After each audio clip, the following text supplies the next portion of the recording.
Hello friends, welcome again to Physics Online. I hope you're all doing good. We continue where we left out. We had discussed de Broglie's matter waves. Today we are going to look at a very specific thing, that is the wavelength of an electron. So let's consider an electron. It has a mass m and has a charge e, and we are accelerating this electron across a potential difference of capital V. So it starts from rest and it acquires a certain velocity v. Repeating, we have an electron which is at rest and we are accelerating it with the use of potential difference capital V, and at the end of it, after crossing the potential difference, the electron will have a velocity v. The kinetic energy gained by the electron equals the work done on the electron by the electrical field. So kinetic energy would be half mv square and the work done would be equal to E into capital V. So kinetic energy, which is half mv square, and if you look at it and try to figure out how are you going to get this as p square by 2m, I'll just show it to you. So we all know what is kinetic theory. We know kinetic energy is half mv square. So let's do a little bit of calculation here. Your kinetic energy which we are talking about, one second, thank you for waiting. Kinetic energy is equal to half into m into v square. So let's put this as k is equal to half m v square. Now to bring in momentum, we multiply both sides with 2m. So 2m into kinetic energy will be equal to m square into v square, that is p square, and that is how your kinetic energy becomes equal to p square by 2m. So that's how you got this expression. Further, the work done is equal to charge into potential. So if there is a charge q and it is accelerated across a potential, then its energy over here is equal to the charge into potential, which of course is equal to the kinetic energy half m small v square. Charge in our case is E, so we get that the work done would be EV. So we get kinetic energy on this side, we get kinetic energy on this side, we equate the two, we get P square is equal to 2m. So P would be equal to root of 2mk, or you can put the value of k as EV. Now we have learned that lambda should be equal to h upon P. You key in the value of P, we get h is equal to 2mev. H is lambda is equal to h upon 2mev. I hope I have made these things clear to you, and let's go further. So now you put the value of h. H is 6.62 into 10 raised to minus 34 joule second.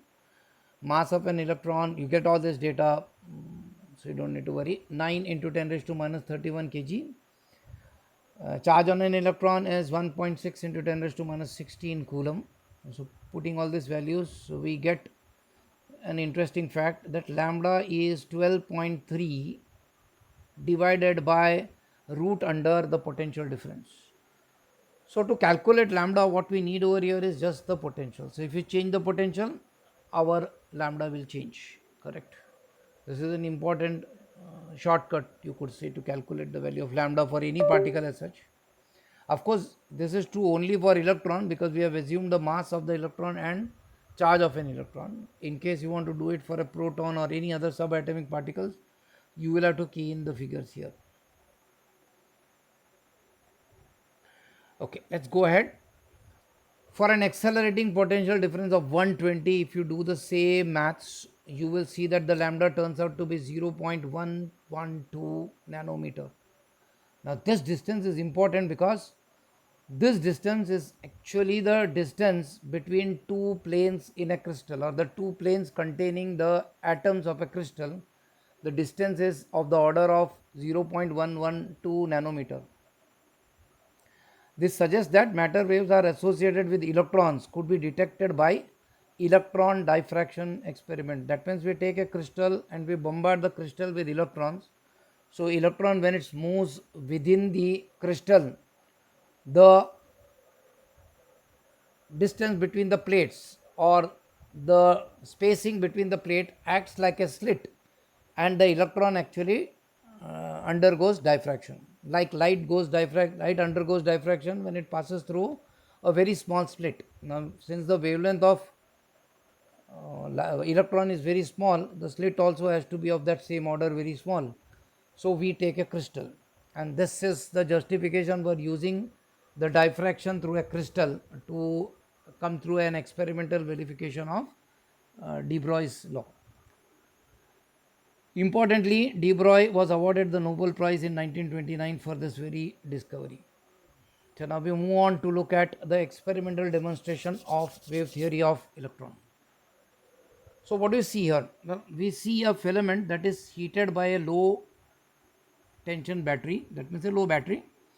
It is heated, so it emits electron, and the filament is connected to an anode by a high tension battery to produce the necessary potential difference, which we discussed last time as something like 120 volts.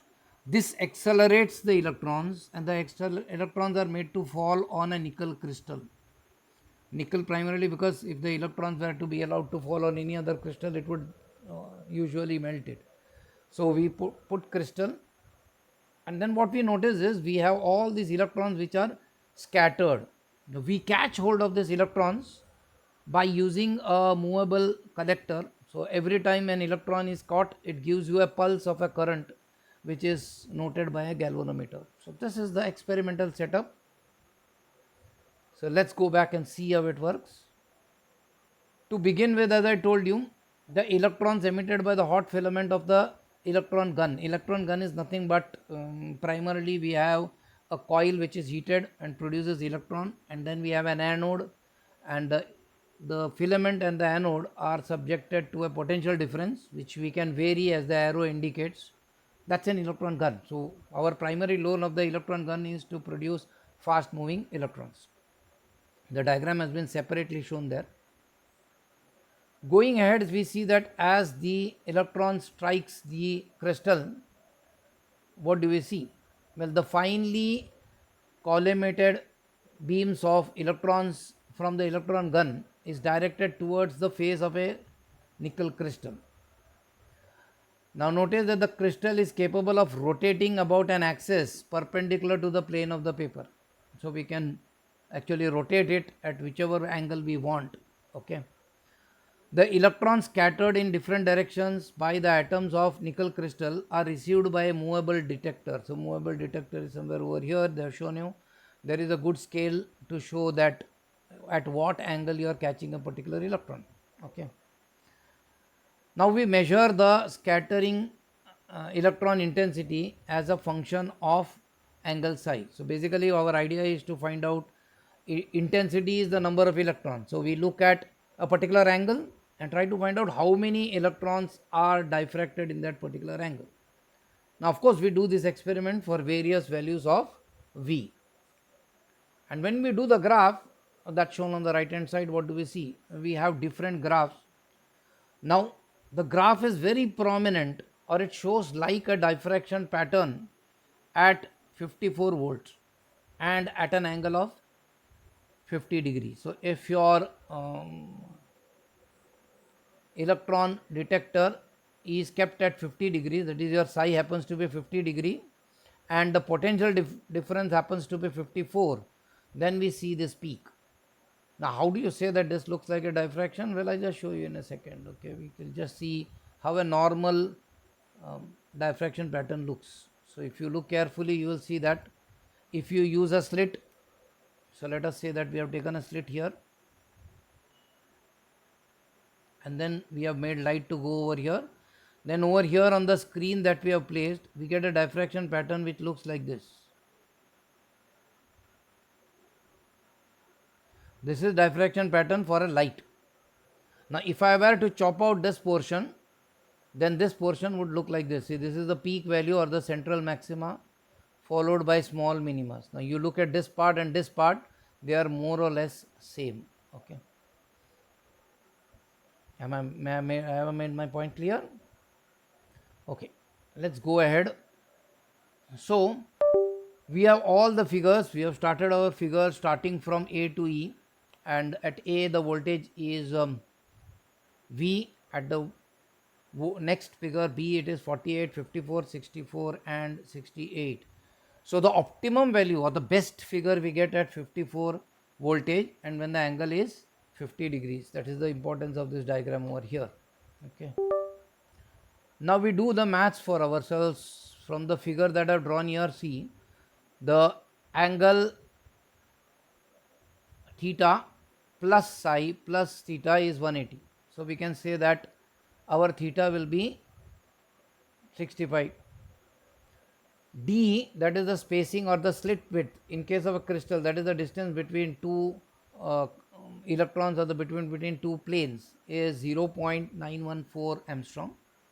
So for the first order of diffraction prism, of course diffraction will happen at various orders. We select the first order.